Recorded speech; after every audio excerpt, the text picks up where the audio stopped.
Saudi अरब के Medina के पास एक बस हादसे में करीब 42 भारतीयों की दर्दनाक मौत। नमस्कार, राम साहब, मैं रेणुका चौधरी और आप देख रहे हैं द इंडिया मूव्स। एक ऐसा हादसा जिसने पूरे देश को झकझोर कर रख दिया है।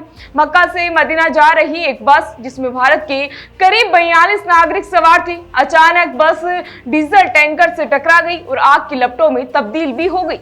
यह हादसा सऊदी अरब के मुफरहाद इलाके में हुआ। इतनी भीषण टक्कर हुई कि बस में सवार अधिकांश यात्री मौके पर ही आग की लपटों में झुलस भी गए।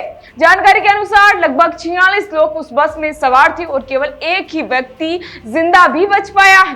हादसे की खबर आते ही पूरे देश में शोक की लहर दौड़ गई। बताया जा रहा है कि इस हादसे में सभी यात्री हैदराबाद और तेलंगाना के रहने वाले भी बताए जा रहे हैं, जिनमें महिलाएं और बच्चे भी शामिल थे। कहा तो ये भी जा रहा है कि ये सभी लोग मक्का में अपने धार्मिक अनुष्ठान पूरे कर चुके थे और मदीना की ओर भी जा रहे थे।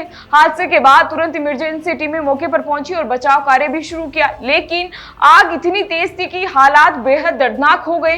भारत के प्रधानमंत्री नरेंद्र मोदी ने इस हादसे पर गहरा शोक व्यक्त किया और मृतकों के परिवार के लिए प्रति संवेदनाएं भी जताई। उन्होंने कहा कि सऊदी अरब में भारतीयों के साथ हुए इस दर्दनाक हादसे में मैं अत्यंत दुखी हूँ और घायलों के जल्द स्वास्थ्य लाभ की कामना भी करता हूं। साथ ही उन्होंने ये भी बताया कि रियाद में भारतीय दूतावास हर संभव मदद प्रदान कर रहा है और अधिकारियों का संपर्क सऊदी अधिकारियों के साथ लगातार बना हुआ भी है। इसी के साथ विदेश मंत्री एस जयशंकर ने भी इस हादसे में जानकारी साझा की और कहा कि भारतीय एम्बेसी मदद कर रही है। साथ ही हेल्पलाइन नंबर भी जारी कर दिए गए हैं ताकि परिजन तत्काल सहायता भी प्राप्त कर सके। वहीं तेलंगाना सरकार ने भी इस हादसे पर प्रतिक्रिया दी और मुख्यमंत्री रेवंत रेड्डी की अध्यक्षता में हुई मंत्रिमंडल बैठक में मृतकों के परिजनों को 5-5 लाख रुपए की अनुग्रह राशि देने का निर्णय भी लिया गया है।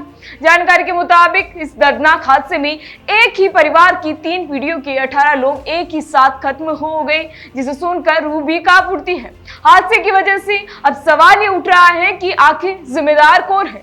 क्या बस चालक की लापरवाही थी या टैंकर चालक की गलती या फिर सड़क की खराब स्थिति और ट्रैफिक नियमों की अनदेखी ने इस भयानक हादसे को जन्म दिया है? परिजनों का दर्द बेहिसाब है और वे सरकार से न्याय और मदद की गुहार भी लगा रहे हैं। यह घटना न सिर्फ व्यक्तिगत दुख का कारण बनी बल्कि ये यात्रियों की सुरक्षा और सऊदी अरब में तीर्थ यात्रियों की यात्रा के दौरान सुरक्षा उपायों पर भी सवाल खड़ा करती है। अब सभी की निगाहें सऊदी प्रशासन की ओर हैं कि वे इस हादसे की निष्पक्ष जांच करें और भविष्य में ऐसी त्रासदी रोकने के लिए कठोर कदम भी उठाएं। पूरी दुनिया अब इस हादसे पर संवेदनाएं व्यक्त कर रही है और मृतकों के परिवार के लिए समर्थन भी भेज रही है। यह घटना चेतावनी है कि यात्रियों की सुरक्षा में किसी भी प्रकार की कमी कितनी घातक हो सकती है। फिलहाल इसी तरह की जानकारी के लिए बने रहिए हमारे साथ और देखते रहिए द इंडिया मूव्स। नमस्कार।